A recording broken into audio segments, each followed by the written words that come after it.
My brother-in-law died suddenly, and now my sister and her kids have to sell their home. That's why I told my husband we could not put off getting life insurance any longer. An agent offered us a 10-year, $500,000 policy for nearly $50 a month. Then we called SelectQuote. SelectQuote found us identical coverage for only $19 a month, a savings of $369 a year. Whether you need a $500,000 policy or a $5 million policy, SelectQuote could save you more than 50% on term life insurance. For your free quote, go to SelectQuote.com. SelectQuote.com. That's SelectQuote.com. SelectQuote. We shop, you save. Full details on example policies at SelectQuote.com/commercials. Okay, round two. Name something that's not boring. A laundry? Ooh, a book club. Computer solitaire, huh?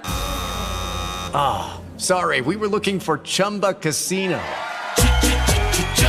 That's right, ChumbaCasino.com has over 100 casino-style games. Join today and play for free for your chance to redeem some serious prizes. ChumbaCasino.com. No purchase necessary. Void where prohibited by law. 18+. Terms and conditions apply. See website for details. Welcome to Pretty Lies and Alibis. Join us as we seek the truth and travel the long road to justice. What's going on, everybody? Welcome to another episode of Pretty Lies and Alibis. I'm Gigi Fruit Loop. What you know? So I made these things the other day. I know this is good. When you was going to say something good, I was going to say barbecue croissants. What? Yeah, you're going to think I'm crazy. Yeah, so I'm I made, there. So I made barbecue, and you put it in a croissant, and you bake it in the oven with a little cheese on it. Ooh. It's really good. It's like a barbecue sandwich, except it's a croissant. Y'all will thank me. That sounds interesting. Yeah. Good deal. Well, real quick, shout out to our sponsor, Too Cool T-Shirt Quilts. Go to twocooltshirtquilts.com/prettyliesandalibis and pick you out something real nice to do with all those T-shirts you got laying around that you never wear because we know you got them. Yep. And what can they do, Fruit Loop? They can take your T-shirts and make them into a quilt that is too cool.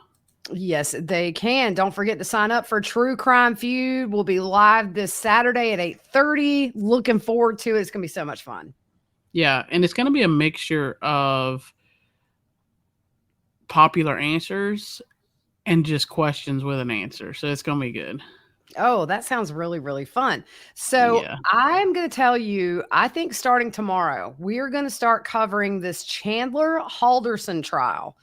I'm going to tweet out the link. This is a trial that's going on right now. It's live. Law and Crime is streaming it all day. And I watched the openings this morning, and it's a little intriguing. It's Chandler is a young man, I think early 20s. He is accused of murdering and dismembering his parents and hid them on this farm. And this kid lied about everything, had told everybody, including his girlfriend, that he was going to college, and he was never in college, and told his parents he had a job, never had a job. It just sort of sucked me in. So after we get done with this, I'm going to start those openings over completely and start making notes. It's just something current going on, and I've really missed covering a live trial because we haven't had anything going on. Yeah, it'll be fun. We've got so I'm going to tweet out some links, Facebook some links for you guys to start getting into this trial, read some stuff on it, but I think it's going to be a good one. So we didn't have time last week to do our summary on the Murdaugh trial and then Duggar.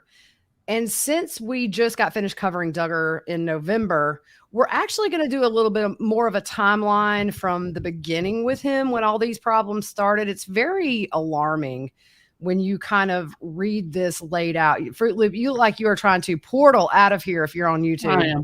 I'm leaving. It's so funny when you get up and move before we get started. It looks like that's your portal.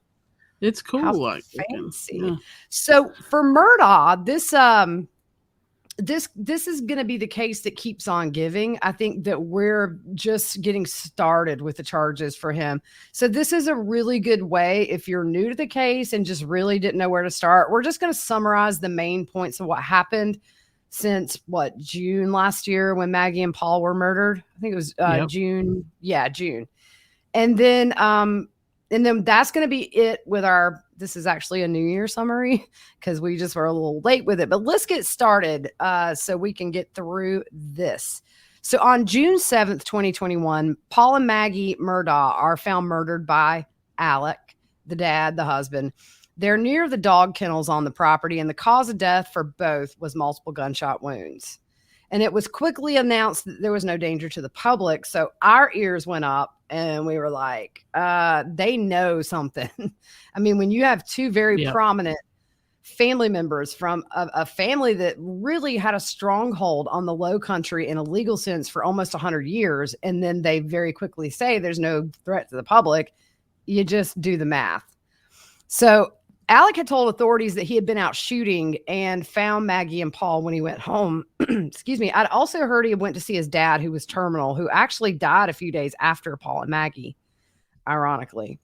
Yeah. So Paul, who was the younger son, they have another son, Buster. Paul was awaiting trial for a boating under the influence, which killed Mallory Beach back in February of 2019. If you aren't familiar with this, we do have some episodes way back where we go into depth. We go in depth with all this stuff. So you can check it out. We're still working on getting all that categorized on the website, but we'll get it there. So on June 17th, Alec's brothers were on Good Morning America saying they didn't think he was involved in any way with these murders and that he loved his wife and his son. So on June 22nd, the death investigation into Stephen Smith was reopened after they uncovered information during the double homicide investigation. Real quickly, Stephen Smith is somebody who is rumored to have been involved with Buster Murdaugh. That's kind of the big, we don't usually do rumor, but it's been reported in mainstream media, so we're okay saying that. He ended up dead in a roadway. Originally, it was ruled a gunshot wound, but the medical examiner at MUSC was very, she seemed like a pill, but she eventually said it was a hit and run. I think she said he had been hit by the mirror of a semi truck. Like how does that happen? Yeah. There's a lot of twists and turns to this case too. Yes. So on June 25th, a $100,000 reward was put up for information leading to the arrest and conviction of the murder or murderers of Maggie and Paul. September 3rd, Alec resigns from his law firm. September 3rd. Oh, I think we're overlapping a bit. Sorry, go ahead. You go ahead with September 3rd. Am I good? You can hear me? I can hear you now. You were kind of doing that delay? thing again where you were lagging a bit, but like that, yeah. September 3rd, Alec resigns. Does it look like Kung Fu Theater again? A little bit. You're choppy. I'm good. Choppy. See, you're good on my end. I don't know. I'm good. And my signal is like strong, so I don't know. Go figure. September 3rd, Alec resigns from his law firm. He released a statement saying the murders of my wife and son have caused an incredibly difficult time in my life. I've made a lot of decisions that I truly regret. I'm resigning from my law firm and entering rehab after a long battle that has been exacerbated by these murders. I'm immensely sorry to everyone I've hurt, including my family, friends, and colleagues. I ask for prayers as I rehabilitate myself and my relationships. So September 4th, Alec calls 911 saying he had been shot by a passerby while checking his rear tire. And remember, it had the run flats. Yeah, what a moron. Yeah. So he said someone in a truck passed by him, turned around, and fired at him. This was another. He was airlifted to a hospital in Savannah, Georgia for a gunshot wound to the head. Remember, there was never any photos of him with any kind of bandage, remember? Yeah, I mean, when he was arrested the first time at that bond hearing, they were saying that he had an entry and exit wound and all this, and like the back of his head looked nice, fine. Yeah, and a fractured skull. Right, yeah. That was what his attorney said. So September 7th, Alec's law firm says he left due to misappropriating of funds. That's an understatement. September 8th, Alex's brother, Randy, said he was shocked to learn of Alex's opioid addiction and misappropriation of funds. The same day, the South Carolina bar suspended his law license. September 13th, South Carolina Law Enforcement Division starts investigating the missing money from the law firm. And then on the 14th, SLED announces that Curtis Eddie Smith has been charged in connection with the roadside shooting of Alec Murdaugh.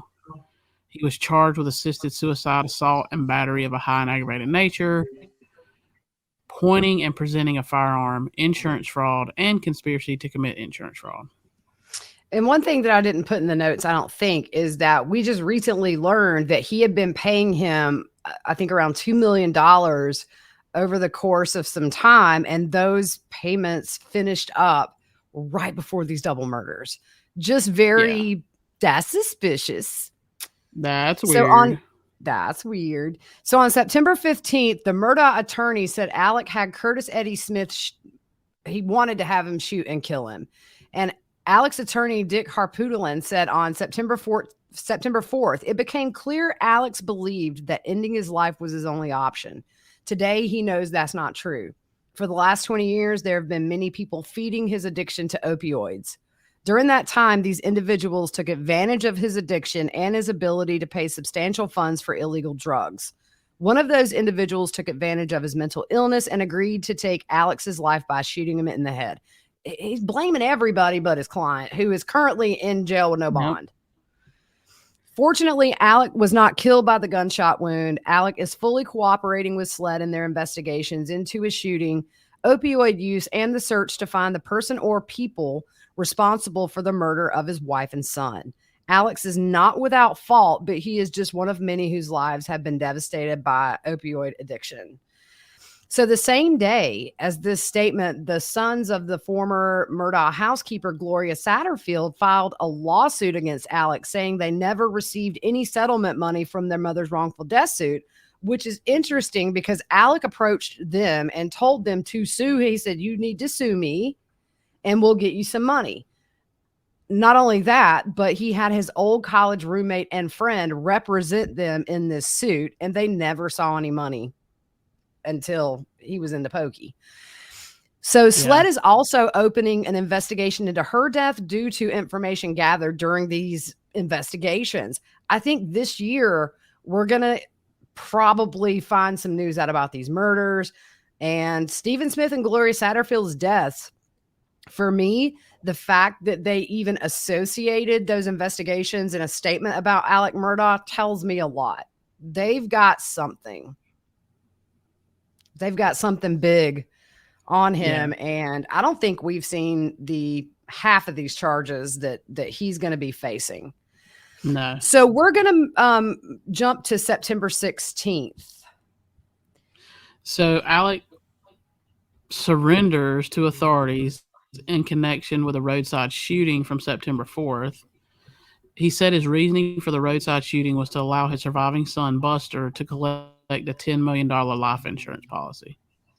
Man, there's a lot of money passes between these families. You're not kidding. I mean, millions of dollars. It's crazy. Yeah. And you can't tell me he bought opioids with all those millions. Ain't no way. So what the world? Alec was charged with insurance fraud, conspiracy to commit insurance fraud, and filing a false police report. September 18th, he has a bond hearing and was released on a $20,000 personal recognizance bond. He returned to rehab. October 6th, Alec's former law firm sues him, saying he had funneled money into a fake bank account for years. He is accused of stealing from clients.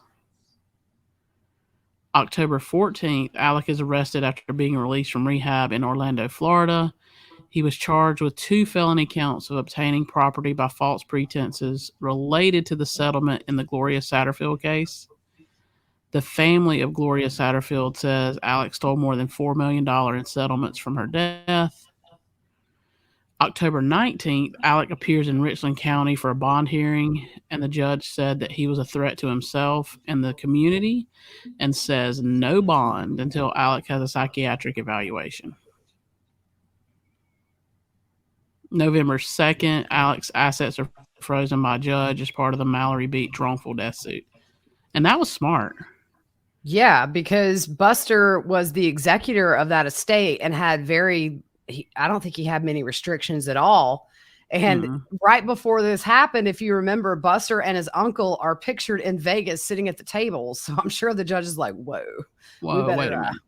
We better put this back in the kitty for all these eventual lawsuits. Not even mentioning the Mallory Beach or the Satterfields at that point. Yeah. So November 4th, a grand jury indicts Alec and Curtis Eddie Smith related to the roadside shooting. November the 11th, Gloria Satterfield's family reaches a settlement with Palmetto State Bank. November 16th, the Satterfield family reaches a settlement with attorney Corey Fleming, a college roommate of Alex, who he recommended to the Satterfields to represent them in the original wrongful death suit that Alex suggested they file against him. On December the 9th, the Satterfield family files a lawsuit against Curtis Eddie Smith, saying that Alec paid him over $2 million in the span of 6 years, and that money should have gone to Gloria's family. And I've lost my place. Where am I? Oh, the same day, the South Carolina State Grand Jury hands down 7 indictments, which consists of 21 new charges against Alec Murdaugh. These include 9 breach of trust with fraudulent intent, 7 counts of computer crimes, 4 counts of money laundering, and 1 count of forgery. There are currently 48 charges against him. And December 13th, his bond is set at $7 million just from the grand jury indictments. At this point, with just the charges he has gathered since July, I think he's facing over 500 years in prison. So, didn't his attorney say he can't afford that $7 million? Yeah, he did, because everything's frozen. And I mean, look, he probably has no friends at this point. Nobody wants to be associated with that name. So he's in the pokey for the long haul, unfortunately. Well, the big thing is, I mean, that's why judges set bonds that high. Yeah, because, it's just like if you think back with Lori Vallow, they gave her, $5 million in Hawaii. When she got to Idaho, it was down to $1 million, and those were for misdemeanors. I mean, it was just, it was a way to keep, they know at this point he's not going to be able to get the $7 million bond. Yeah. So he would be such a flight risk, like major flight risk. For sure. For sure. And not only that, but look, I mean, the guy's probably made a ton of enemies with all the stuff that's come out. People that didn't realize they had been screwed by him are probably starting to realize now they have. Yeah. Just the start of the charges with him, and we didn't even scratch the surface, y'all. You can go back and listen to our past episodes. Fitz News is kind of the source for this case. And so if you want to read a lot of really in-depth stuff, go check them out. So we're going to jump into Josh Duggar. And we talked about not rehashing this trial, but more of kind of a look back from the beginning with him and how this was, I mean, he is a predator. He is disgusting. He was also, I do think, failed as a teenager. There was ample evidence to get that boy some major help, and they didn't. I'm not excusing it. He's a grown man who made his own decisions, but I'm just saying, sometimes you can't pray stuff away. You got to actually get professionals involved. So I thought this was really ironic. Jim Bob, in 2002, this is how the family was discovered. He was running for a Republican Senate seat in Arkansas, and of course, they caught the camera's eye with these stair-step kids, like a whole line of them, and they were all dressed alike and all that. He was quoted as saying that rape and incest represent the worst crimes and should be treated as capital crimes. I thought that was very, very ironic, because what happens next, Fruit Loop?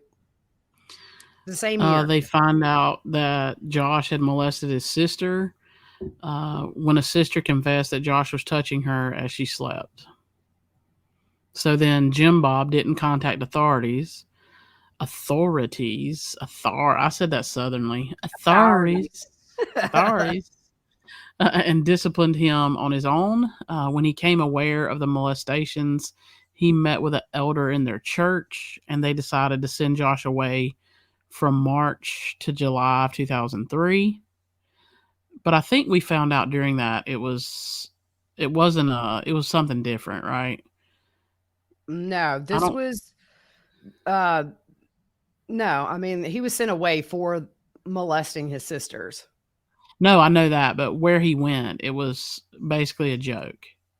Yeah, I think he had to help like build a house or something. I don't know. Yeah. It was It was nothing to like hard labor. I know at one point they said too that they made him shave his head in front of the church or in front of some people, but man. Crazy. So Jim Bob and the elders took Josh to an Arkansas state trooper, Joe Hutchins. When he returned home, no charges were filed, and it was said he gave Josh a stern talking to. Oh my goodness. It's such a serious thing. Yeah. And it was treated like it was just something minor. Yeah. Oh, but it gets better. Not better, but what happens with Hutchins? Yeah. So 4 years later, in 2007, Hutchins was sentenced to prison for child abuse material. He also had talked to someone online. He was released but reoffended in 2010 and is now in prison for 56 years. They found images on his county-issued computer he used as a court bailiff. And Jim Bob knew him personally, right? Of course he did. Yeah. So then in 2004, the Duggars appear on 14 Kids and Counting. It's a 43-minute documentary. December of 2006, the Duggars were scheduled to be on the Oprah Winfrey Show, but an anonymous email was sent to the show detailing the molestations of 2002. The email also said Jim Bob lies to his church and his friends to make himself look good, so Oprah canceled the interview. I remember all that. Yeah, I do too. Well, we found out about it afterwards, but think about it, I remember when that came out. He's running for this Senate seat. They're parading themselves as this fundamental Christian family on TV. And look, families aren't perfect, but they're hiding a really big secret from not only their church, but like TV executives, every single person that watched that show for years thinking, wow, how do they do it? I mean, they're phonies. Not the kids. I mean, I do feel bad for, not Josh, but just they lied in such a big way. It's not like maybe they didn't pay their taxes. Their son's a predator. Yeah. And you see, if you don't get help, it just snowballs. Yeah. And it just turns into, look where he's at now. Right. Okay. So the letter was faxed to the Department of Human Services. December 2006, Arkansas police interviewed Jim Bob and Michelle from a tip received on a child abuse hotline, and the letter sent to Harpo Productions, which is the Oprah show. The statute of limitations had passed by the time they were interviewed. So in September of 2008, TLC debuts their show. October of 2008, Josh and Anna get engaged. May 19th, 2015, In Touch Weekly breaks the molestation story. It had been mentioned since 2007 on blog posts and forums, but this was the first time the news went mainstream. Well, you think about it. Somebody took the time to send this into Oprah Winfrey before she has them on. It's been something that's talked about online for a very long time. Clearly it had to be somebody that they trusted that knew this, that knew they were phony. Yeah. Anyways, so May 21st, 2015, Josh was 27 at the time, by the way. He confirms the accusations of the molestations on Facebook, saying 12 years ago, as a young teenager, I acted inexcusably, for which I'm extremely sorry and deeply regret. I hurt others, including my family and close friends. We spoke with the authorities where I confessed my wrongdoing. And my parents arranged for me and those affected by my actions to receive counseling. I understood that if I continued down this wrong road, that I would end up ruining my life. Talk about foreshadowing. Yep. I sought forgiveness for those I had wronged and asked Christ to forgive me and come into my life.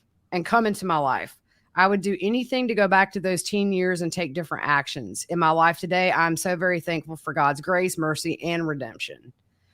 So he was a member of the Family Research Council, where he was going around talking about family values and all this stuff. So on May 22nd, TLC stops airing 19 Kids and Counting, and they lost pretty much every major sponsor they had. May 22nd, 2015, Arkansas Judge Stacy Zimmerman orders police to destroy the file into Josh and everything that happened in order they expunge the record. Technically, those kind of records are kept indefinitely. So seems like a little preferred treatment. I wonder if she's friends with Jim Bob too. Mm-hmm.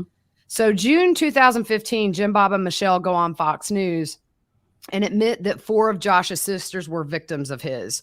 And USA Today reported that the Duggars were more upset that his records were released and threatened to sue over this than they seemed about the girls. And Jim Bob said the reason to sue would be to protect juvenile records because mistakes kids make should be sealed. Although he's saying incest should be punishable by death. Yeah. Cover up, cover up, cover up. Mm-hmm. So July 2015, TLC cancels their show. And then August 2015, Josh is exposed in the Ashley Madison scandal. And Ashley Madison's description was to provide discreet encounters for married people.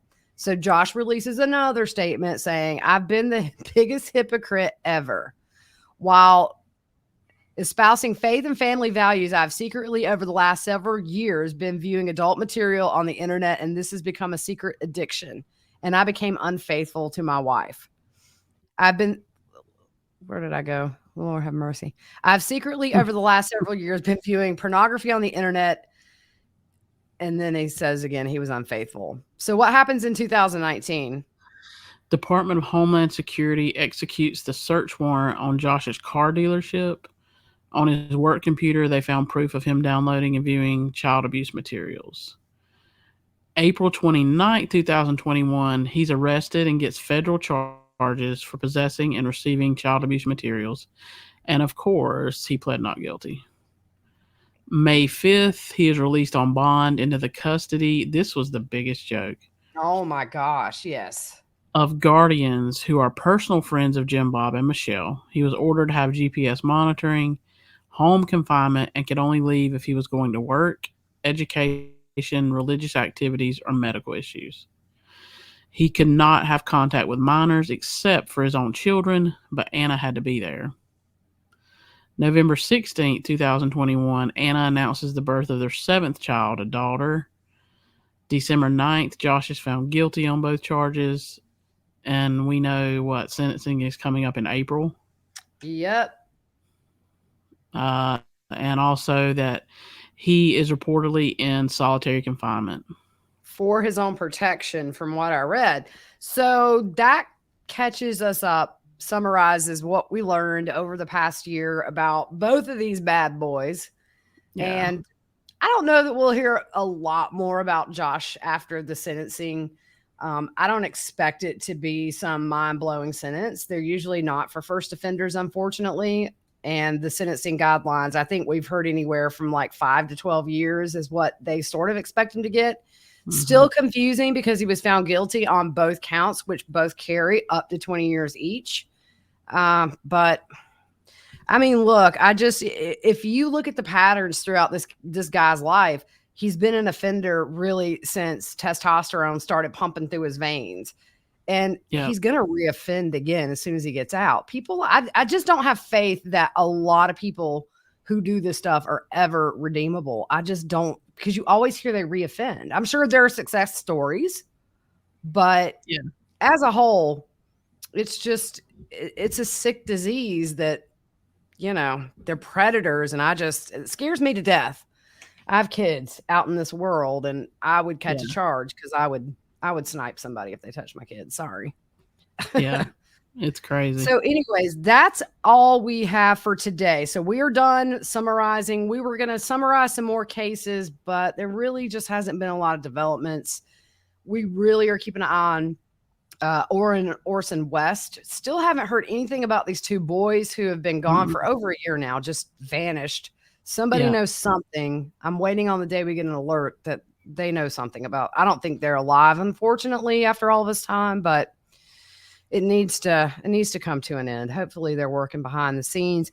So we are going to start covering this Chandler Halderson trial starting tomorrow. I'll tweet out a bunch of links, Facebook them, and you guys can kind of get a backstory, and we're going to dive in. All right, guys, have a good one.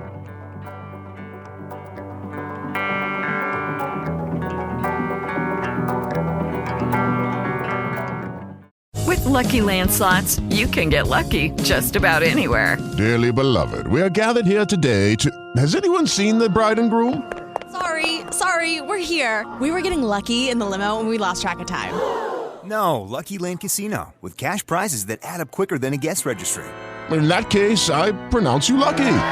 Play for free at LuckyLandSlots.com. Daily bonuses are waiting. No purchase necessary. Void where prohibited by law. 18+. Terms and conditions apply. See website for details.